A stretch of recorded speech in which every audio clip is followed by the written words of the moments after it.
Hello everyone. In this video I will show you how to cut music in Capcut. So let's get started. First open the Capcut app. After this, make a new project. Or if you already have a project, click on it. As you can see, that project is opened.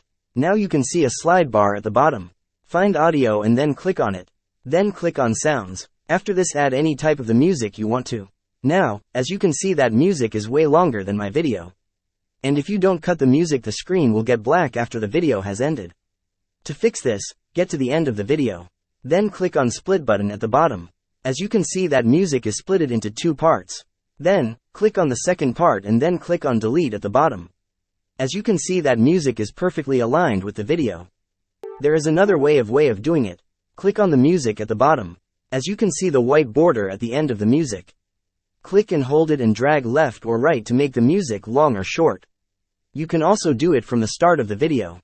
Go to the start of the music. Click on the white border and hold it and drag it as you want. And that's how you cut music in Capcut. If you find this video helpful, don't forget to give it a thumbs up and subscribe to our channel for more tech tutorials. Thanks for watching.